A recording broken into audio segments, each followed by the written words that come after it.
guys, we are back for another episode of Kick the Sick, and today we are talking about fevers. And so this is kind of like, people get really, I don't know if I want to say like upset, or there's a lot of different opinions about fevers.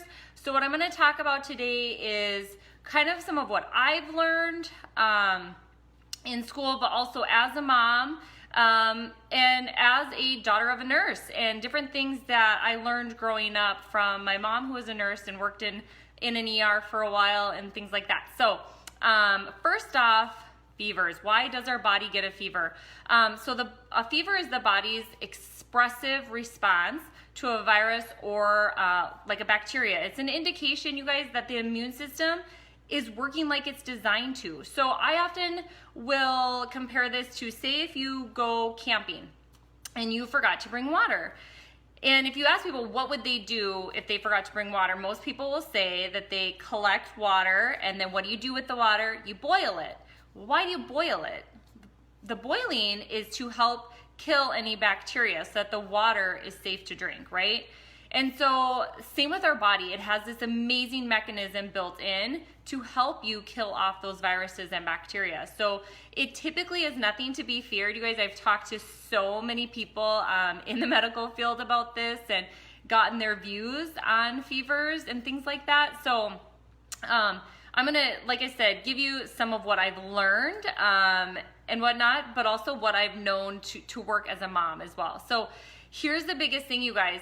There is no like one number for everybody because everybody's body is so different. So when I was growing up, like I said, my mom is a nurse. She had worked in an ER, and after her, my oldest brother was born, she had a doctor in that ER who had said to her that he wished all parents would just throw the thermometers away.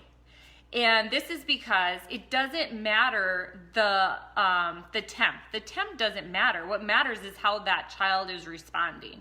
And you as a parent know, like, you kind of get that inkling, like something's not right, but the degree of the temperature really isn't all that important. So for us, my mom, I actually had to ask her, I was like, did you ever take our temperature growing up? Because I never remember her ever taking our temperature or taking out a thermometer. And she said, no, I never did. And this was why, because of what the doctor had said. Because ultimately, you guys, somebody can have a very low fever, like lower temperature, but they can be extremely sick. And somebody with a higher temperature, for instance, our first son, he would run temps when he was little, he would run temps up to 105. Was not uncommon for him, but he would play in his baths. He would sleep a lot and whatnot, but nothing that ever really concerned us with his behavior. And so, or how he was acting, his signs and symptoms were completely normal for having a fever. And so that really was what was most important, was how he was reacting. So they say kids, kids with sometimes even 99 to 100, they can be very sick. And some kids with, say, 103 to 105, they can be a lot less sick than the other ones. So it really doesn't matter the temperature. And I've learned this from several sources with ICP classes and things like that.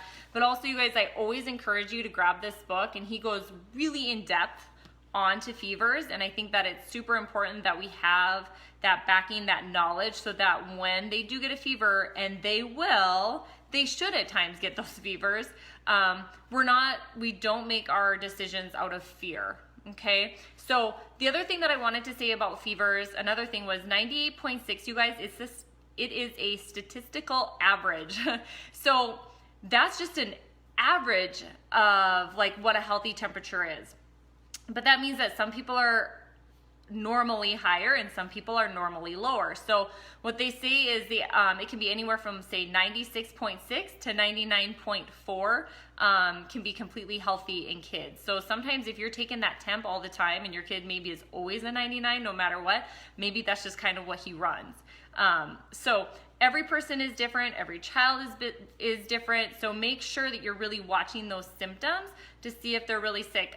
One exception they do say is kids who are in the first few months of life, especially those first 2 months, if they do get a temperature of like 100 or anything higher, definitely take them in and make sure. They say it's oftentimes nothing serious, but you want to make sure, just to put your mind at ease. That's a really good thing to make note of, that if they are really young in the first couple of months of life, definitely take them in if they are running anything over 100. So things to watch for, like, are they coherent? If they are, it's typically nothing to worry about. Are they making eye contact? They might be sleeping, but you can like rouse them from their sleep. But make sure that their breathing isn't out of control. They're not vomiting repeatedly. They say make sure that they're not like doing twitching or like really weird movements. Now they're probably gonna have, they might have the chills, and that can be completely normal as their body figures out this temperature difference. But ultimately, fevers are typically nothing to be feared. I know I had a mom recently whose son had a febrile seizure, right? And I think a lot of times us as moms will say, oh my gosh, there was something I could have done. I wasn't watching close enough. All these things that we tell ourselves that go through our heads. But typically the febrile seizure it's gonna happen super, super fast, very quickly, to where it doesn't matter what you would have done, it would have been too late to stop that.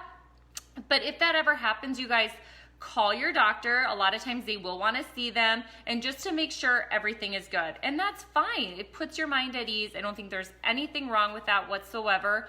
And in this case, they said the same thing. There's nothing you could have done, and typically those things do not have any long-term effects. I know we've been taught sometimes that can lead to seizures later on, but I've read many sources that say that that's not true. There's no research to back that up. So if that puts your mind at ease, hopefully that will help you guys.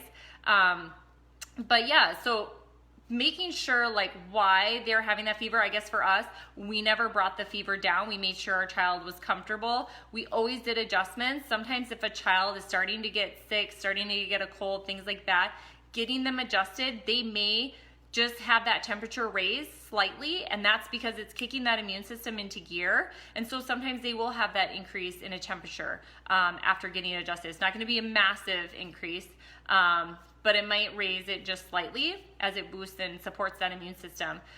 Making sure that they're adjusted, that they are getting hydrated, and that they're resting. And sometimes you guys, if they don't let them go do, say, like competitive sports while they're running a fever, but they may want to go outside and get some fresh air, and that's okay. It might help them actually feel a lot better, that fresh air, getting some sunlight. They usually know how their body is feeling, so kind of go with that. Sometimes people will say, don't give them any food, but if they're hungry, feed them and make sure that it's obviously something healthy. But there's no problem with giving them some food during that. Obviously, like we said, making sure that they are hydrated. But the other thing too, if it goes over, say, 105, oftentimes this will be because of not something necessarily immune system wise, but it could be heat stroke, or it could be poisoning. So that's the other area where if it does go above that and they're acting different, but you don't think it's because of anything like a viral infection or a bacterial infection, definitely go to the ER and see that it's not heat stroke, that it's not like poisoning or anything like that, because that will increase it above what just a normal, like them being normally sick, like a virus or a bacterial infection that's attacking that immune system. That's going to be something more serious. So definitely make sure that you check that out. And then also if it's lasting longer than, say, 3 days, there's nothing wrong with you going in and being like, I just want to make sure that my child is okay. But ultimately, more times than not, fever is typically nothing that we should be afraid of. It's the immune system boosting up, doing exactly what it's designed to do. And sometimes we just need to let it do its thing without interfering. So hope you guys found it interesting. Make sure you like, comment, share. If it's something that you totally disagree with, it's not what you've learned, that's totally fine. But I'm trying to get some information out there so people aren't constantly fearing some of these things, and we can start to raise healthier kids. So we'll talk to you guys next time. Bye.